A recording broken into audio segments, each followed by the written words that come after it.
We're going to keep it moving. Today is Sunday.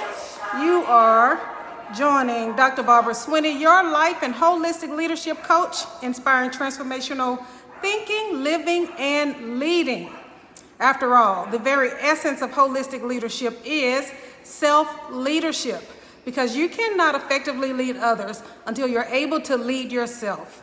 You cannot effectively lead yourself until you know yourself. And guess what? You won't know yourself until you actually be yourself. So I count it my job, my purpose, to get you to you so that you show up in leadership wearing the clothes that only you can wear. Today, we're going to talk about narcissistic leadership. You may be asking yourself, you may be in a toxic environment and asking yourself, is my boss a narcissist? But more importantly, if you know Dr. Swinney, you know I'm all about self-leadership, and everything starts with you. So the question is not necessarily, is my boss a narcissist? But if you're watching this, the question is, are you? So sometimes we might be dealing with narcissistic leadership, and I've dealt with narcissistic leadership. I've dealt with narcissistic relationships. But I decided to cover this topic simply because there was a person who was in my leadership one-on-one class who asked, and we were talking about leaders who are aware, but we were just talking about raising your level of awareness.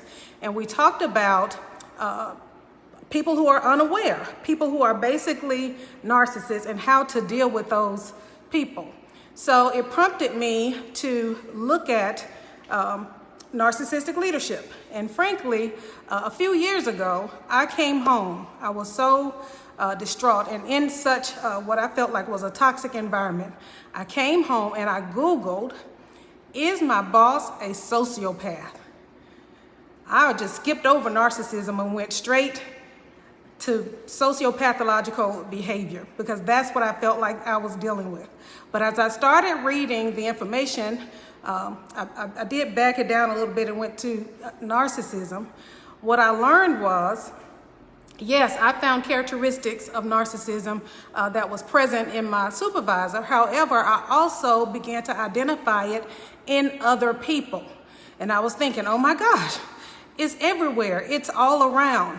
We have become actually a narcissistic society. So as we are seeking to get to know ourselves, to lead ourselves, it's extremely important that we don't get caught up and become narcissists ourselves, that we don't get caught up and start operating with an unhealthy level of narcissism. Because here's the deal.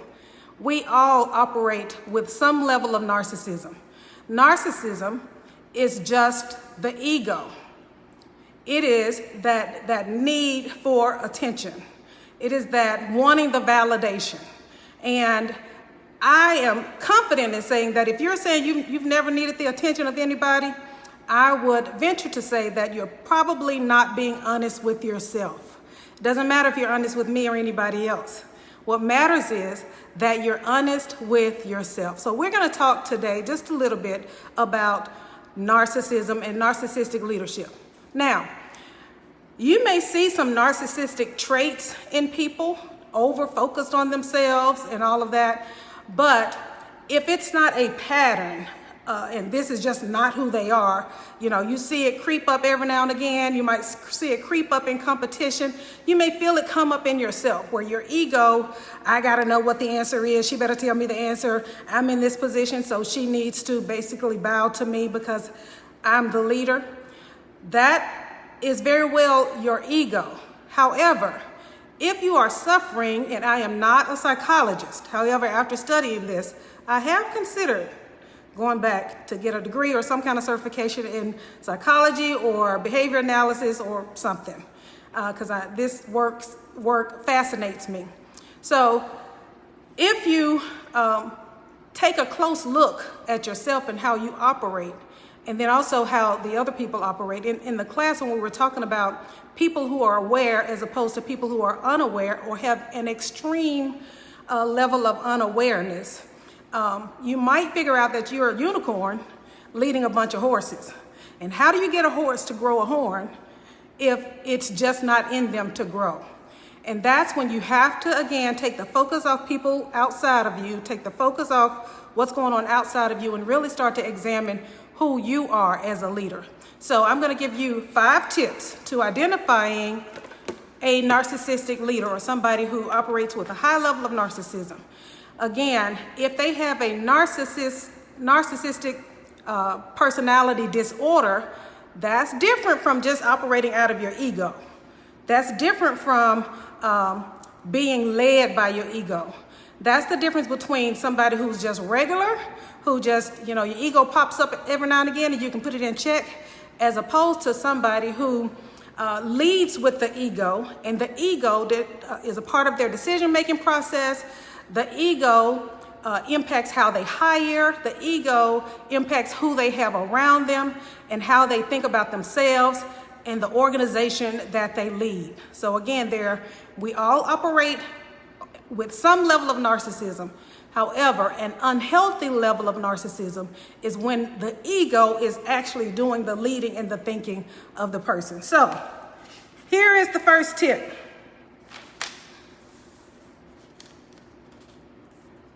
Tip number 1, and most of us know this about narcissists already. Let me adjust my lighting. I'm looking a little yellow.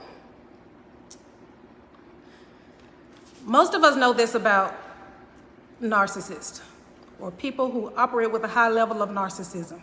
They lack empathy.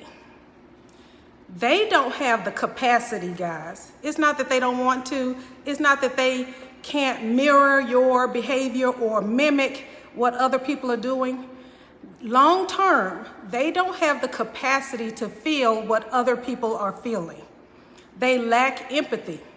This is particularly showing up as we move into the virtual environment, when there's a blurring of the lines between home and work. And you might have a supervisor or a leader who's constantly texting you, no matter what time of day, what time of night, what time of the week, what day of the week. They're constantly texting you, and everything has a sense of urgency behind it, and you have to get back to them right now. That's because they can't empathize with you and say, oh, she's probably at home with her family. Oh, he's probably enjoying his weekend since he spent the entire week devoting his time to work. So anybody who lacks empathy, who can't feel what the other person is feeling, even if they've had the same experiences, they just cannot, they don't have the capacity to feel and think the way you do. So when you look at them and you think, well, what's wrong with them? It's because you're thinking with a rational, healthy mind. Somebody with NPD or operating with a high level of narcissism, they don't have the bandwidth to operate with the level of empathy that we are accustomed to. Tip number 2, you might be dealing with a narcissistic leader when you see that they only surround themselves with yes men. When you're in a group of people, and I've been there before, if you don't agree with what they're saying, or if you challenge what they're saying, they don't like that. They might not call you out in the group, but that bothers them because they want your thoughts to be their thoughts. They want your thoughts to mirror theirs. So they don't really elicit independent thinking. They like for you to operate in group think. Think like the group, and the group must be thinking that the way that I think, because guess what? I have the best ideas and I know what's best. So you might be dealing with the leadership with narcissistic leadership if they won't accept your ideas, if they counter theirs. I had a leader once come into my office one day and was just started off kind of casually, and we had a conversation earlier that day in the group, and I was in disagreement with something that was being said. He came to me later and said, you might want to be careful, with your tone. You want to be sure that you don't come across as the angry black woman. Now, I was struck by that because my tone is generally a professional tone. But what I learned was anytime that my idea was in opposition of theirs, I was the angry black woman. And this is not about race, because the person that came to me was a black man. So that was his way of trying to squelch me, trying to get me to be quiet. You're talking too much. And your ideas are not mirroring my ideas, which means you're not making me look good. My opposition in his mind was causing him to look bad. So anytime you're working for somebody who expects you to have groupthink, I call it groupthink, or doesn't want you to have an independent thought, you might be working for a narcissistic leader. I cannot, if you're in here, I cannot see your names. They're not popping up. I don't know if there's a delay or what, but thank you so much for joining me. I'm Dr. Barbara Swinney, your life and holistic leadership coach, and today we're talking about narcissistic leadership. Is my boss a leader? Is my boss a narcissist?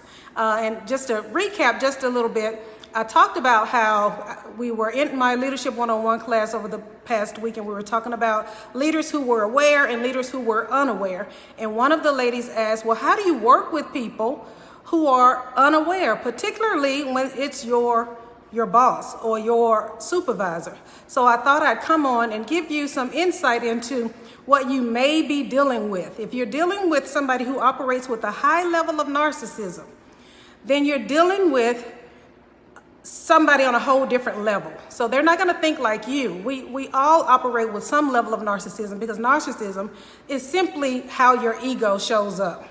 So, some of us, we get puffed up and we, think too highly of ourselves at times, but it's not our pattern. It is not our MO. It's not our mode of operation. But when you're dealing with somebody with NPD, which is narcissistic personality disorder, they don't have the bandwidth to do and have some of the things that you have mentally. They don't have the mental capacity to be empathetic. They can't feel what you're feeling. And if at any time you think they are, they're probably mirroring you. Or they know that this situation causes for this. So, okay, what do I do now? Let me cry right now because this is a crying situation. But they don't mean it. They don't mean it. Let me do this for my team because I need them to do X, Y, and Z. It is an extremely transactional relationship. It's transactional leadership. So we're talking about 5 tips or 5 signs that lets you know that you're dealing with narcissistic leadership, and we've already talked about 3. The first one is lack of empathy. The second one is they surround themselves with yes people. They only want people around them that are going to agree with their ideas because they think so highly of themselves. They think that their ideas are the best ideas. Tip number 2. I'm sorry, that was tip number 2. Tip number 3 is they say discouraging things without really realizing it, or they ignore you altogether. That's their way of devaluing you or making you feel small. There was one young lady in the group in our Leadership 101 class who said, I can't do anything right. See, the narcissist knows that you're gifted. They understand that you're gifted. In fact, they are deeply jealous because they can't feel the way you feel, and they don't have the capacity to engage people in the way that you do. Now, they might be highly charismatic and can warm over a crowd, but they can't feel the way that you do. So anytime you're showing up in a way that does not advance their agenda, if the spotlight comes off of them and turns to you, they're going to start expecting things of you, expecting you to do things that are considered unreasonable or simply irrational, and nothing you do will be good enough. Absolutely nothing that you do will be good enough. They don't really see you as a person. They only see you as a way to advance their agenda, a way to advance their goal. I had a supervisor who was trying to use me to move somebody else. And I didn't get it because at the time I had not delved into this study of narcissism, but they'll get you to do their dirty work. So they're too insecure and often cowards that they won't do the hard stuff, have the difficult conversations, but they'll send you to do it. And you better get it right or you will have hell to pay. So they only use you, they only see you to their advantage. So if you ever feel like you're in the inner circle of a leader who is a narcissist, just wait. Your turn to be devalued is coming. And then they'll replace you with somebody who will advance their agenda. Somebody that will make them look good and somebody that's not going to outshine them. They'll find themselves another empath. So, tip number 1, narcissists lack empathy. Tip number 2, a narcissistic leader is going to surround themselves with people who only say yes, who participate in groupthink and don't have an independent thought.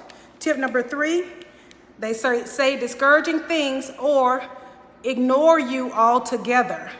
I remember being in a meeting one time and the person asked a question. I responded to the question and he just kept moving around the circle as if I had not said anything. I responded and then somebody in the group said, well, that's what Barbara just said. Somebody else in the group recognized it because it was that obvious. But that was his attempt to devalue me, to shrink me. Now we've got some names popping up. Tyra Lee, thank you for coming in. Hello, hello. I don't know why these names are not popping up, guys. I'm showing that there are people in the room, but the names are not popping up. So I'm basically just talking to the camera and looking at myself. So I'm smiling at myself. So tip number 1, narcissists lack empathy. Tip number 2, a narcissistic leader may surround themselves with yes people. Tip number 3, they say discouraging things or ignore you altogether. Tip number 4, they take no ownership or responsibility for anything that doesn't advance them. For example, typically if you are a leader, you're integral in establishing the vision for that organization, for that team, or for the project, or whatever it is that you're doing. Now, sometimes we get off on the wrong path and we start going down the wrong path. Instead of us pulling back saying, hey, wait a minute, we thought that this was gonna work. Obviously, it's not going the way we had planned, so we're gonna shift and do something different. A narcissistic leader doesn't have that capability. Now, again, they can mimic it because they're smart enough to look at other people and have them do what other people do. It's similar to a baby, a toddler. You've heard me talk about my little niece, Destiny, who's 1. Destiny does everything that we do. Destiny has learned to be dramatic. Destiny acts just like a girl because she's around most women and teenage girls. And she mimics us. Well, basically by the time you're 6, your conscience has already been established. By the time you're 12, your personality has already been established. So imagine that you are 48, you're a 48-year-old leader or working for a leader that's 48 years old, but they're operating at the level that their personality and conscience was developed. And that is a 12-year-old. So they might look tall, they might have a mustache, they might drive a car, but it does not mean that they've developed mentally into the age that they are chronologically, if that makes sense. All right, so that was tip number 4. They don't take ownership. They're gonna blame everybody for what they did. Everything is gonna be somebody else's fault. Hey, Charity, how are you, Mr. Charity? You distracted me by walking in here like that. Don't be jumping up on people. So tip number 4, I'm gonna recap for Charity. Tip number 5, narcissistic leaders lack empathy. They don't have the capacity. So stop expecting them to feel some type of way for you or about you.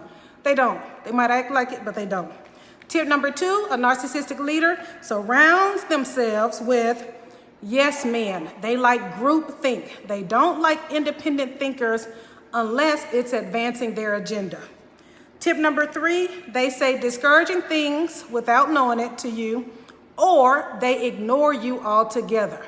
Remember, the narcissist knows that you're gifted. That's why they connected to you, because they're only going to hook themselves or hitch their wagons to people who make them look better. Tip number 4, they don't take ownership for their mistakes. They will never, ever, ever admit they're wrong. They will try to correct the mistake, but they're not going to say, I'm so sorry, I made a mistake. If they say, I'm so sorry, I made a mistake, they don't mean it. They do not mean it. They're just saying that because they know that it's the right thing to say. Glad you're doing fine, Charity.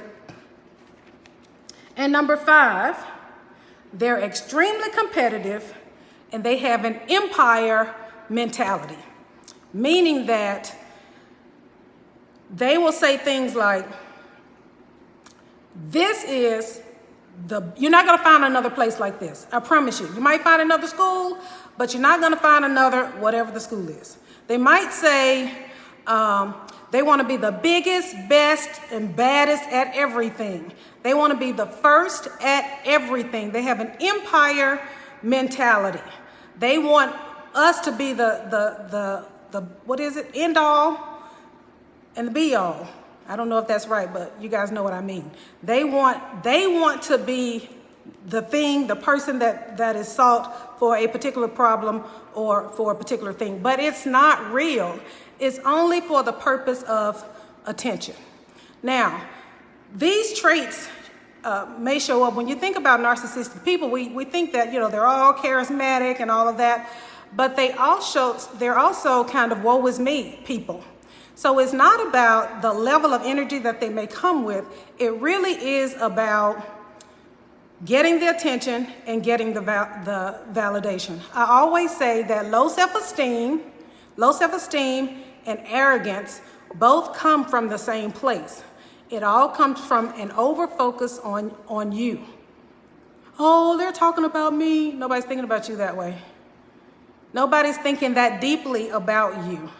I remember an incident probably a few years ago when I was moving some things around in the organization and kind of had to go through a reorg and had to move some people around, and somebody came to me and asked, I don't understand why you moved me. Why did you move me? Did I do X, Y, and Z? Was it because of this or that?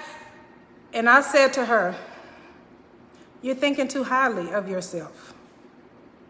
If you think that I'm sitting in this office making decisions based on a personal vendetta, then obviously you don't know me. My job is to make decisions based on the needs of the whole, not the you. So don't think too highly of yourself, but that's exactly what narcissists do. They think too highly of themselves. Even the Bible tells us that. Don't think too highly of yourself. Don't think too lowly of yourself, but have a healthy balance as to who you are. You're not the worst thing that's happening. You're not the best thing that's happened. All of that is an opinion. So we're going to go through these tips one more time, and then we're going to wrap it up. You might be working for a narcissistic leader if the leader lacks empathy, if they surround themselves with yes people, if they say discouraging things or ignore you altogether, if they take no ownership, if they don't take responsibility for any mistakes that they make, if they are extremely competitive and have an empire-like mentality, meaning they're trying to grow the biggest and the baddest and give you all the trappings of what looks good on the outside, you might be working for a narcissistic leader. Something happened here. There it is. All right, so we're wrapping up. Now, the big question is, okay, I know that this person doesn't describe me. I know that I'm not a narcissist. But how do I deal with a narcissist? Now, we don't have time to go into all of that. But again, if you know me, Dr. Barbara Swinney, you know that I deal with self-leadership. The more and more and more the more aware that you become about yourself, as you increase your level of awareness, the better you'll be able to pick out these signs and you'll know how to move around them. You know that narcissists like to be praised. So I'm not telling you to praise them, but if you have to be in a place and you don't have a way out, then you have to figure out how that narcissist operates and kind of play into that. I'm not asking you to manipulate any situations. I'm telling you how to survive. So we don't have a lot of time to go into that, but the biggest thing about this is know yourself. Because guess what? If you're being bullied, if you're being pushed around by a narcissist, it's likely because you are participating. In the book, what's the name of the book? As a Man Thinks by James Allen. As a man thinks, he says, the oppressor and the oppressed, in so many words, are both crazy. Because what person thinks that they have ownership or power over another person? And what person thinks that somebody else has ownership or power over them? So the oppressor and the oppressed both have an issue. So if you are a victim of narcissistic abuse, as I was for years and years in relationships and marriage, at work, in other relationships, then you have to check yourself. You have to ask yourself, why am I accepting less than I'm worth? You have to ask yourself, why is this okay with me? Why am I allowing this toxic energy to penetrate my body, my soul? What is it about me? And then what can I do about it? What can I change? So there it is, how to deal with a narcissist. But more importantly, is your boss a narcissist, or are you a narcissist? Are you somebody's boss and you're a narcissist? Are you causing a toxic environment? Narcissists cause chaos and confusion. So do you have all of your people just running around crazy, not knowing what to do because you are causing the confusion? All of this is about examining your own heart, examining your own ways. Hey, sissy! Pat Jackson just walked in the room. You have to examine yourself. So yes, you're looking to see if your leader is a narcissist, but more importantly, are you? Does everything have to be just right for you? Are you stuck in perception and how people think and feel about you? Are you over-focused on yourself? And that is the whole point about holistic leadership, is raising your level of awareness about you, raising your self-awareness about you, not so that you can tell everybody how you operate, but so that you will know how to bend and flex around other people. I hope you guys have enjoyed this today. We're going to close, but I hope you've enjoyed this today. Don't forget to stop by my website, B. Swinney Free Gift, and download the 21 Values of an Effective Leader. That will help you look down that list of 21 values and see which ones you're demonstrating in your life. See which ones you need to adapt as a part of your life. That's bswinneyfreegift.com. Also, we are in the middle. I'm so excited about this. We are launching the Deeper Leader Institute. The Deeper Leader Institute, which has 4 programs right now: Leadership 101, Becoming a True Leader; Leadership 2.0, Authentic Leadership; and Leadership 3.0 is our coach certification program that is launching soon. So we are in the throes of Leadership 101, Becoming a True Leader. We're in week 5 of our first session.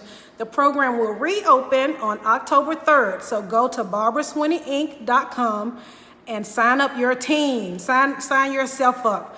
Listen, you cannot grow your organization beyond your own capacity.